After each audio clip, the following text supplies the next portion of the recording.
이제는 모세가 하나님께 하소연을 합니다. 질문 같은 한탄을 하나님께 쏟아냅니다. 우리 11장 11절부터 15절 볼게요.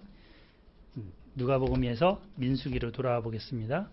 민수기 11장 11절 모세가 여호와께 여짜오되 어찌하여 주께서 종을 괴롭게 하시나이까 어찌하여 내게 주의 목전에서 은혜를 입게 아니하시고 이 모든 백성을 내게 맡기사 내가 그 짐을 지게 하시나이까. 지금 어찌하여 질문을 쏟아내죠. 이 모든 백성을 내가 배웠나이까 어찌 내가 그들을 낳았나이까 주께서 내게 양육하는 아버지가 젖먹는 아이를 품듯 그들을 품에 품고 주께서 그의 열조에게 맹세하신 땅, 곧 그 가나안 땅으로 가라 하시나이까. 내가 그들의 아버지라도 된단 말입니까? 내가 낳은 자식들도 아니지 않습니까? 13절 이 모든 백성에게 줄 고기를 내가 어디서 얻으리까? 그들이 나를 향하여 울며 이르되 우리에게 고기를 주어 먹게 하라 하온즉 책임이 심히 중하여 나 혼자는 이 모든 백성을 감당할 수 없나이다. 주께서 내게 이같이 행하실진대 구하옵나니 내게 은혜를 베푸사 즉시 나를 죽여 내가 고난당함을 내가 보지 않게 하옵소서. 차라리 하나님 저 죽여주세요. 저 데려가 주세요. 이렇게 토로합니다. 모세는 이 백성들의 민원, 그들의 요구사항에 힘들었습니다. 정말 해결해 줄 수 있는 방도는 없고 본인은 능력은 없고 애들은 빽빽 울어대고 정말 괴로웠습니다. 그리고 답답했습니다. 근데 우리는 이 모세의 기도, 이런 기도를 따라하면 안 됩니다. 모세같이 그렇게 공고한 것도 아니면서 이런 기도를 함부로 하면 안 되는 것입니다. 사실 리더의 위치는 모세의 기도 내용처럼 부모의 위치와 비슷합니다. 어머니가 집에서 자녀들과 남편에게 먹을 것을 챙겨주려고 이렇게 저렇게 고민하면서 점심 먹을 때는 저녁 먹을 찬거리를 고민하고 저녁 먹을 때는 그 다음날 먹을 거를 고민하잖아요. 근데 그렇게 해서 음식을 차려내지 않으면 아이들은 손가락을 빨고 있을 것입니다. 아버지가 나가서 일 안 하고 돈 안 벌어오면 가족들은 굶을 것입니다. 이것처럼 목양이나 이런 목회는 하나님의 백성들에게 양식이 되는 말씀을 부지런히 연구하고 요리해서 먹여주는 것입니다. 하나님 말씀이 그 백성들에게 제대로 공급될 때 평안을 누립니다. 그런데 문제는 광야에서 이 백성들이 뭘 찾은 거예요? 광야에서 물고기를 찾은 겁니다. 고기를 찾는 것입니다. 이집트에서 먹었던 그 생선, 싱싱하게 회를 탁 떠갖고 고소하게 입맛에 탁 들어오는 그 감칠맛, 그리고 매운탕을 끓여서 시원하게 먹었던 그 맛을 그리워하는 것입니다.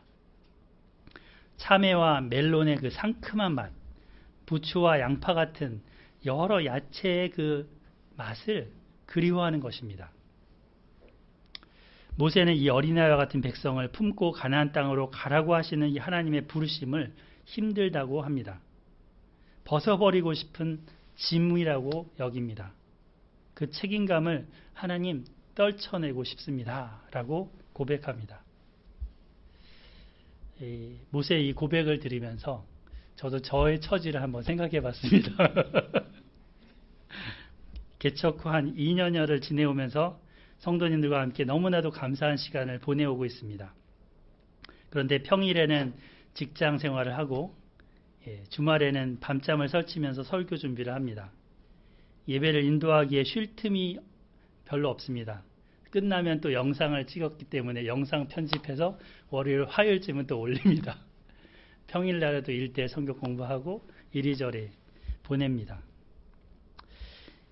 이것이 이제 계속되는데 피곤하다 하는 생각이 가끔 들어옵니다. 이제 그 얼굴이 이제 쓰이죠. 피곤기가. 근데 이것이 나를 악한 세상에서 지켜준다라는 생각을 갖게 됩니다. 제가 성도님들을 하고 전화 신방을 한다거나 1대1을 한다거나 하는 그것이 이제 제가 여러분들을 돌본다고 할 수도 있지만 오히려 그 자체가 저를 돌봐준다는 생각을 하게 됩니다. 우리가 안식일을 지키는 게 아니라 안식일이 우리를 지키는 것과 같습니다. 십계명을 우리가 지키는 게 아니라 십계명이 우리의 악한 그런 마음들 그리고 약한 마음들 그런 것들을 지켜주는 것입니다. 보통 그 부모가 자녀를 돌볼 때 정말 바쁘잖아요. 예. 우리 양집사님 바쁘시지 않으세요? 이 아이들 커갈 때는 정말 돌볼 일이 많기 때문에 바쁩니다. 근데 그러면서 깨어있게 됩니다. 근데 어르신들이 이제 연로하게 되면 빈둥지 증후군이라고 하죠. 예. 다 자녀들이 떠나갑니다. 각자 자신들의 목적과 방향을 가지고 이제 살 길을 찾아서 가죠. 근데 이렇게 되면은 그 뭔가 자기의 삶의 목적과 방향을 잃고 허무해야 한다고 하지 않습니까? 근데 말씀 전파자는 이 목양하는 사람은 그럴 여유가 없습니다. 예, 그래서 이게 짐이 아니라 오히려 복이 될 수 있습니다. 부활하신 예수님은 사랑하는 수제자 베드로에게 3번이나 네가 나를 사랑하느냐? 내 어린 양을 먹이라. 네가 나를 사랑하느냐? 내 양을 먹이라 하면서 유언적 명령과 부탁을 하셨습니다. 그래서 우리 모두도 이 예수님의 부탁을 받고 이 말씀을 배우고 가르치고 전파하는 그런 복된 목양자가 되기를, 목자들이 되기를 바랍니다. 이것이 부활하신 예수님이 제자 삼으신 우리한테 주시는 지상 명령입니다. 부지런히 말씀의 실력을 길러야 합니다. 그러니까 허무할 틈이 없는 거죠.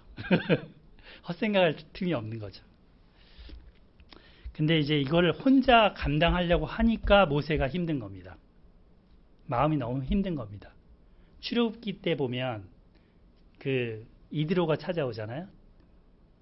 장인이 찾아와서 100부장, 10부장, 50부장, 1000부장 세우라고 했습니다. 그리고 또 앞에 지도자들 세웠습니다. 그들과 같이 협력하면 됩니다. 의논하면 됩니다. 근데 지금 혼자라고 느끼는 거죠, 지금. 하나님은 때마다 아론도 붙여주셨고 여호수아도 붙여주셨고 사람을 붙여주셨습니다. 자, 16절부터 17절 보겠습니다. 여호와께서 모세에게 이르시되 이스라엘 노인 중에 네가 알기로 백성의 장로와 지도자가 될 만한 자 70명을 모아 내게 데리고 와 회막에 이르러 거기서 너와 함께 서게 하라. 내가 강림하여 거기서 너와 말하고 내게 임한 영을 그들에게도 임하게 하리니 그들이 너와 함께 백성의 짐을 담당하고 너 혼자 담당하지 아니하리라. 하나님께서 다시 한번 모세 곁에 사람을 붙여주시고자 합니다. 장로 지도자들 70명을 세워서 모세와 한마음, 한 정신을 가질 수 있도록 성령을 그들에게 임하게 하겠다 하십니다. 모세에게 임한 같은 영을 주시겠다는 거죠. 그러니까 마치 손오공이 이렇게 딱 머리털 뽑아서 훅 하면 손오공이 확 많아지잖아요. 예, 이제 모세가 70명이 되는 겁니다. 70명. 그렇게 늘리시겠다는 뜻입니다. 모세가 짊어진 짐을 나눠지게 합니다. 성령께서 임하시면 그들 장로와 지도자들도 백성들에 대한 거룩한 부담감을 갖고 백성들을 먹이고자 하는 그 자세를 갖게 됩니다. 근데 뒤에 나오겠지만 이들이 백성을 먹이는 것은 아닙니다. 그죠? 누가 먹이셔요? 하나님이 먹이십니다. 이들은 하나님이 하시는 것에 아무것도 더하는 게 없습니다. 근데 뭐를 더해 줄까요? 모세와 함께 해서 모세의 마음의 짐을 덜어줍니다. 모세에게 위안이 되는 거죠. 힘이 되는 거죠. 자, 24절부터 30절. 모세가 나가서 여호와의 말씀을 백성에게 알리고 백성의 장로 70인을 모아 장막에 둘러 세우매 여호와께서 구름 가운데에서 강림하사 모세에게 말씀하시고 그에게 임한 영을 70 장로에게도 임하게 하시니 영이 임하신 때에 그들이 예언을 하다가 다시는 하지 아니하였더라. 지금 일시적으로 성령을 받고 그때만 하나님의 말씀을 이들이 대언했습니다. 26절 읽어볼까요? 26절 시작. 그 기명된 자 중 엘닷이라는 자와 메닷이라는 자 두 사람이 진영에 머물고 장막에 나아가지 아니하였으나 그들에게는 영이 임함으로 진영에서 예언한지라. 이유는 잘 모르겠는데 이 엘닷과 메닷은 장막에 오지 않고 자기 집에 있었습니다. 그런데 그들에게도 하나님의 영이 임했죠. 이것을 본 한 소년이 모세에게 와서 그 사실을 전달했습니다. 이때 여호수아가 말하죠. 28절 내 주여 내 주 모세여 그들을 말리소서. 여호수아는 모세의 리더십 아래에 모든 게 있어야 된다라고 여겼습니다. 그러니까 모세가 다 불렀는데 안 왔으면 그 사람들은 통제해야 된다라고 여겼습니다. 여기 장막에 오지도 않았는데 모세님 선생님의 지시도 안 받았는데 저렇게 성령 받았다고 예언한다고 떠들어대면 질서가 잡히겠습니까? 하는 거죠. 그러니까 금하소서. 그래서 여호수아는 모세가 부른 그곳에 온 사람들만 성령을 통한 예언 활동이 있어야 한다. 여긴 것입니다. 29절 모세가 그에게 이르되 네가 나를 두고 시기하느냐? 여호와께서 그의 영을 그의 모든 백성에게 주사 다 선지자가 되게 하시기를 원하노라. 지금 모세의 생각은 여호수아의 생각과 다릅니다. 모세 자기의 통제하에 있는 것을 원치 않습니다. 모든 백성이 하나님이 성령을 보내주셔서 다 선지자가 되면 좋겠다라고 하죠. 70명이 아니라 정말 60만 명 다 성령을 받았으면 좋겠다. 나중에 요엘 선지자를 통해서 이 모세의 생각대로 이루어질 게 예언됩니다. 요엘의 예언대로 사도행전에 보면 오순절날 성령께서 강림하셨습니다. 특수한 몇 사람만이 아니라 예수님께 돌아온 모든 사람들에게 성령이 임하시는 겁니다. 그리고 그들이 예수님을 증거하게 됩니다. 사도행전이라는 책 이름이 사도행전, 사도들이 행한 전기 이렇게 쓰여 있지만 사실은 성령 행전입니다. 성령께서 사도들을 통해서 행하신 기록입니다. 그러니까 하나님의 일은 내가 하는 게 아닙니다. 성령께서 하나님의 사람들을 통해 하시는 것입니다. 모세는 자기가 한다고 처음에 여겼고 또 스스로 그 책임감과 중압감에 눌렸었습니다. 하지만 하나님께서는 그분의 영을 받은 자가 지도자로 세워진다는 것을 보여주셨습니다. 보통 신학교를 나와서 목회자 안수를 받은 사람만이 목양을 할 수 있다라고 여기는데 아닙니다. 하나님께서 세우신 자, 성령을 보내주셔서 하나님이 그 입에 하나님의 말씀을 하게 하시는 사람들이 양무리의 목자가 됩니다. 리더가 됩니다. 예수님을 사랑하는 자면 양무리를 먹일 수 있습니다. 저는 여러분 모두가 그러한 분들이 되었으면 좋겠습니다. 아멘. 저만 1대1 하는 게 아니라 여러분들도 말씀으로 서로 양육해 갈 수 있도록 그렇게 서로 도와갈 수 있었으면 좋겠습니다. 한국교회 여기저기 교회가 참 많다고 합니다. 한국에 교회가 여기도 십자가 저기도 십자가 이러면서 그런데 술집이나 게임방 이런 거 많은 것보다 교회가 많은 게 100배 1000배 낫지 않습니까? 저는 모든 집이 다 교회가 됐으면 좋겠습니다. 가정교회, 가정의 가장들이 모두 목회자가 돼서 목양하는 사람들이 돼서 자녀들 그리고 그 부부를 그러니까 아내죠. 말씀으로 양육할 수 있는 또 나아가서 주변 사람들에게도 영의 양식을 나누는 그런 사람이 됐으면 좋겠습니다. 여호와께서 그의 영을 그의 모든 백성에게 주사 다 선지자가 되게 하시기를 원하노라. 아멘. 이것이 모세의 심정입니다. 한편 모세의 하소연에 무엇이 또 있었죠? 앞으로 좀 더 돌아가 보겠습니다. 13절. 이 모든 백성에게 줄 고기를 내가 어디서 얻으리까? 그들이 나를 향하여 울며 이르되 우리가 고기를 주어 먹게 하라 하온즉 책임이 심히 중하여 나 혼자는 이 모든 백성을 감당할 수 없나이다. 이것이 하나님의 대답에 대한 이제 것이 이어지죠. 18절부터 20절입니다. 또 백성에게 이르기를 너희의 몸을 거룩히 하여 내일 고기 먹기를 기다리라. 너희가 울며 이르기를 누가 우리에게 고기를 주어 먹게 하랴? 애굽에 있을 때가 우리에게 좋았다 하는 말이 여호와께 들렸으므로 여호와께서 너희에게 고기를 주어 먹게 하실 것이라. 하루나 이틀이나 닷새나 열흘이나 20날만 먹을 뿐 아니라 냄새도 싫어하기까지 한 달 동안 먹게 하시리니 이는 너희가 너희 중에 계시는 여호와를 멸시하고 그 앞에서 울며 이르기를 우리가 어찌하여 애굽에서 나왔던가 함이라 하라. 이 말씀을 들어보면 하나님 마음이 참 많이 서운하신 것이 느껴지시죠. 그 사람들을 이집트에서 건져내기 위해서 바로와 결전을 벌여서 여러 번 했잖아요. 그런데 지금 이들이 뭐라고 했다고 해요? 애굽에 있을 때가 우리에게 좋았다. 이런 말 들으려고 하나님이 이들을 애써서 건져 데려온 게 아니잖아요. 그토록 먹고 싶다는 그 고기? 그래, 먹여줄게. 아예 코에서 고기 냄새가 폴폴 풍겨날 정도로 배 터질 정도로 아예 그냥 그래서 배가 터져버리게 먹여줄게. 목구멍으로 넣은 것 다시 뱉어날 정도로 먹게 해줄게. 이렇게 말씀하시는 겁니다.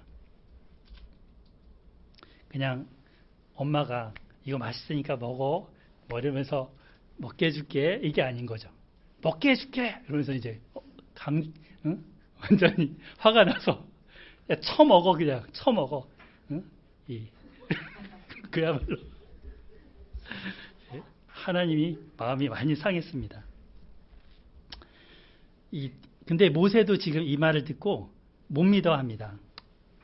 하나님이 그 어른들만 60만 명인데 남자만 해도 소떼 양떼 다 잡아도 어떻게 1개월을 먹게 합니까? 아니 이 홍해바다 이 바다의 고기를 다 긁어 모은다 해도 택도 안 됩니다. 하나님 그거 그냥 말만 하시는 빈약속 공약 아닙니까? 이렇게 대꾸합니다. 자 11장 23절 여호와께서 모세에게 이르시되 여호와의 손이 짧으냐 네가 이제 내 말이 네게 응하는 여부를 보리라. 오늘 설교 제목이 이거죠. 여호와의 손이 짧으냐? 짧으냐? 손이 짧으면 멀리까지 안 닿습니다. 저희 아내가 이제 항상 옷장에서 저보고 달아달라고 그러는데 거기 안 걸쳐지니까. 그래서 손이 긴 제가 이렇게 겁니다. 능력이 그만큼 뻗쳐지지 않는다. 이런 표현인 거죠. 하나님의 손이 그렇습니까? 아닙니다. 하나님은 전능하신 분이십니다. 그 능력이 한이 없으십니다. 그 손이 미치지 못하는 곳이 없습니다. 우리는 우리의 생각의 한계를 가지고 하나님도 판단하는 경향이 있습니다. 모세가 그렇게 생각하는 거죠. 자기 수준으로 하나님을 생각하는 거죠. 그동안 하나님이 모세에게 친구처럼 친근하게 대화해 줬더니 하나님이 자기 눈높이인 거로 생각을 하는 거죠. 하나님께서 홍해를 갈라서 이 백성을 이끌어 왔습니다. 하나님의 손은 결코 짧지 않습니다. 우리가 불평하고 원망하고 탐욕을 품는 가장 중요한 이유가 우리가 하나님을 잘 몰라서입니다. 하나님을 믿지 못하기 때문입니다. 가장 좋은 것을 주시는 분이시고 그 손이 결코 짧지 않은 전능하신 분이심을 믿지 못하기 때문입니다. 그래서 현실 앞에 두려워하거나 낭망하거나 탐욕을 부립니다. 후회는 없을 것처럼 여기고 지금 쌓아두지 않으면 불안해합니다. 하나님이 어떤 분이신지 알아가는 것, 그래서 그것이 가장 중요합니다. 이번 주 우리 예진자매님과 요한복음 17장 우리 대제사장 기도를 봤었는데 거기 예수님이 이런 기도를 하십니다. 영생은 유일하신 참 하나님과 그가 보내신 자 예수 그리스도를 아는 것이니이다. 우리가 하나님 아버지와 예수 그리스도를 알아가야 합니다. 그래야 원망도 불평도 하지 않고 탐욕에도 넘어가지 않습니다. 하나님은 말씀하신 대로 이제 실행하십니다. 31절 바람이 여호와에게서 나와 바다에서부터 메추라기를 몰아 진영 곁 이쪽 저쪽 곧 진영 사방으로 각기 하루길 되는 지면 위 2규빗쯤에 내리게 한지라. 이 하루길이면 하루에 얼마나 가요? 한 25km 간다고 합니다. 사람이 걸어서. 그 정도만큼의 길 위에다가 2규빗. 그러니까 이게 한 규빗이에요. 2규빗이면 1m 정도 됩니다. 1m 높이로 메추라기 3대가 내렸습니다. 엄청난 양이죠. 그 바다의 동풍과 남풍이 불어와서 저기 철새처럼 이동하는 애들을 다 이 진 사방에다가 쌓아 놓으신 겁니다. 이렇게. 메추라기는 여기 보시는 바와 같이 약간 참새보다 조금 큰 새입니다. 여기 보이시죠? 귀엽게 이런 새예요. 닭고기 같은 그런 고기를 먹게 되었습니다. 새들이 땅에 떨어져서 백성들이 그냥 가서 모으기만 하면 되었습니다. 고기가 고팠던 그 백성들이 이날 하루 종일 밤새 그리고 그 다음날 또 하루 종일 이거를 계속 모았다고 합니다. 적게 모은 자가 10호멜이라고 했는데 한 호멜이 어느 정도 바구니냐면 220리터 정도 됩니다. 220리터면 큰 대바구니 정도 되겠죠. 이게 10호멜이니까 2200리터. 그러니까 톤으로 바꾸면 한 2톤 정도 되는 양을 모은 겁니다. 엄청나게 모았죠. 온 방 안에 다 메추라기 이렇게 사방에 다 널어놨어요. 그리고 주변에 쌓아두고 두고 먹으려고 한 것 같습니다. 이들은 모은 메추라기 고기를 이제 먹기 시작합니다. 그런데 하나님이 이때 어떻게 하십니까?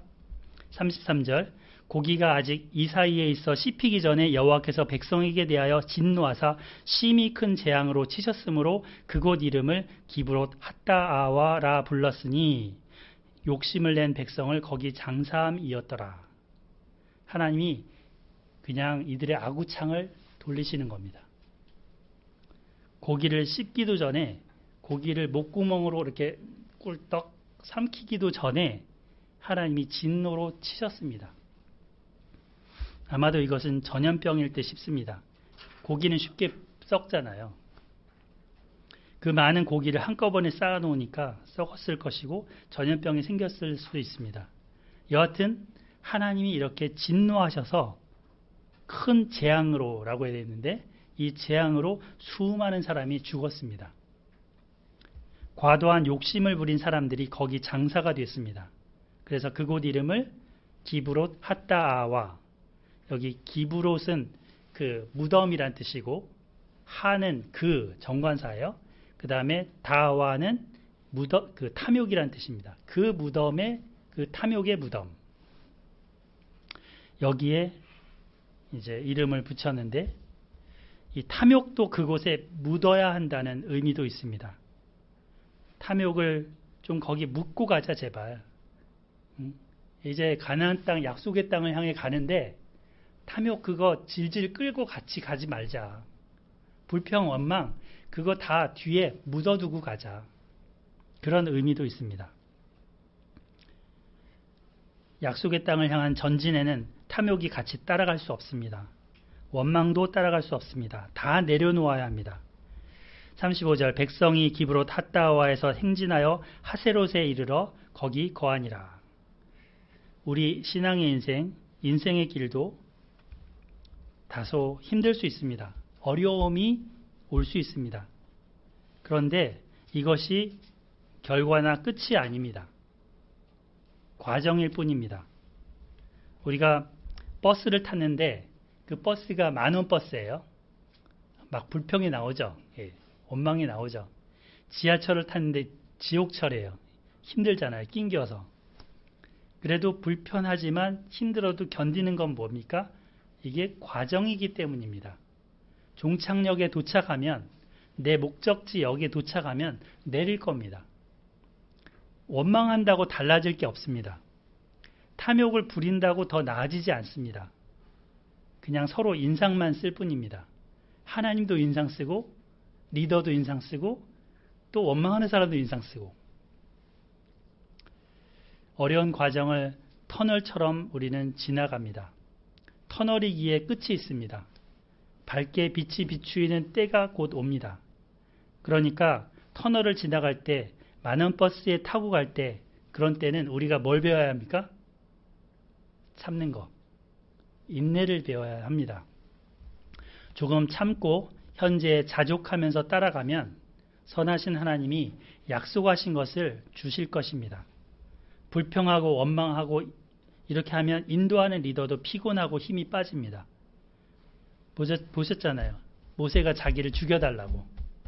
아니, 모세가 죽으면 리더가 사라지잖아요. 예. 백성들 손해죠. 민수기가 우리에게 이것을 미리 보여줌으로 인해서 이런 전철을 다시 밟지 말라고 하십니다. 우리가 성숙해져야 한다고 말씀하십니다. 여호와 하나님의 손이 짧지 않다. 결코 짧아서 현재만큼 요만큼 준 게 아니다. 내가 아직 그것을 받을 그릇이 안 돼 있고 아직 때가 안 돼 있기 때문에 요 정도 주신 것이라는 것입니다. 이것에 만족하고 감사하면 은혜 위에 은혜로라 했잖아요. 예. 감사하면 또 감사할 게 또 생깁니다. 그래서 이스라엘 백성에게 이 광야길은 학교입니다.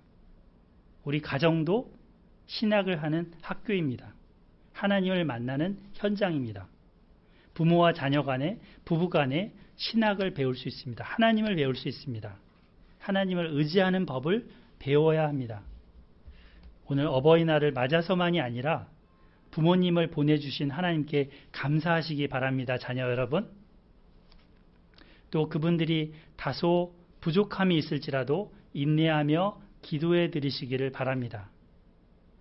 우리도 그분 나이 또래가 되면 부모가 되지 않습니까? 그죠? 근데 과연 현재 나의 부모님보다 더 잘할 수 있을까요? 내가 그 나이가 됐을 때 내 자녀들한테 지금 나의 부모님만큼 그렇게 잘해줄 수 있는 자신이 있냐고요. 그분들도 최선을 다해 오시지 않았습니까? 불평하고 원망하고 탐욕을 부리면 결국은 무덤입니다.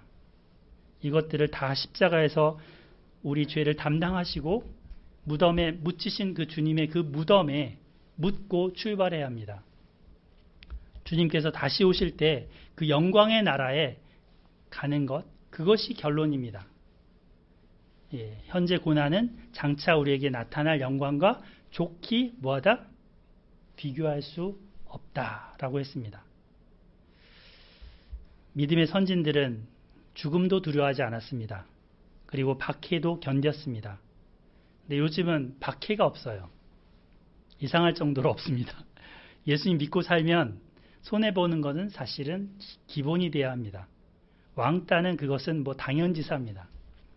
오해받고 핍박받고 순교도 하게 되어 있습니다.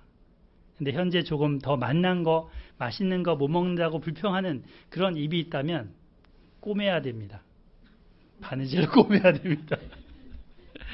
예. 지나가는 터널 같은 과정이라고 생각하고 어려운 날들을 가면서 어려울 때도 감사하면서 찬송하면서 살아가야겠습니다. 나를 더 성숙시키려고 주시는 어려움이구나 라는 마음으로 감사하면서 받아야 되겠습니다. 하나님께서 여러분에게도 모세에게 주셨던 그 영을 충만하게 부어주시기를 축복합니다. 그래서 여호와 하나님의 손이 결코 짧지 않다는 것을 믿고 그분 의지하면서 걸어갑시다. 아멘. 하나님 아버지, 이스라엘 백성들이 광야를 걸어가면서 원망하고 탐욕을 품고 철없이 구는 것을 오늘 살펴보았습니다. 모세도 힘겨워서 하나님 차라리 제가 죽었으면 좋겠다라는 탄식까지 하는 것을 보았습니다. 하나님 아버지 마음도 아프셨은 것을 알게 됩니다. 주님, 우리의 이 짧은 혀를 올려 하나님이 주신 것을 무가치한 것으로 여겼던 죄를 회개합니다. 하나님이 보내주신 귀한 분들을 헐뜯거나 비난하고 원망했던 것도 회개하고 용서를 구합니다. 하나님 아버지, 우리가 감사를 배우겠습니다. 인내를 배우겠습니다. 하나님이 누구신지 힘써 배우겠습니다. 우리에게 부모님을 주셔서 감사합니다. 이분들의 사랑을 받고 돌봄을 받으며 성장하게 하신 것 감사합니다. 이제는 그분들을 저희가 돌보게 하여 주시옵소서. 또 그분들을 위해 기도하게 하여 주시옵소서. 또 저희도 성숙해지고 사랑을 표현하게 하여 주시옵소서. 기브롯 핫다와에서 탐욕을 장사 지는 것처럼 이제는 그 탐욕을 묻어버리고 남은 삶을 자족하며 인내하며 살 수 있도록 도와주시옵소서. 하나님께서 주님 앞에 드린 물질과 주님 앞에 드린 저희의 마음과 시간과 삶을 주님 생명을 살리는 이 일에 귀하게 사용하여 주시옵소서. 하나님의 그 사랑과 은혜를 주님 늘 기억하며 살겠습니다. 감사드리고 예수님의 이름으로 기도드립니다. 아멘.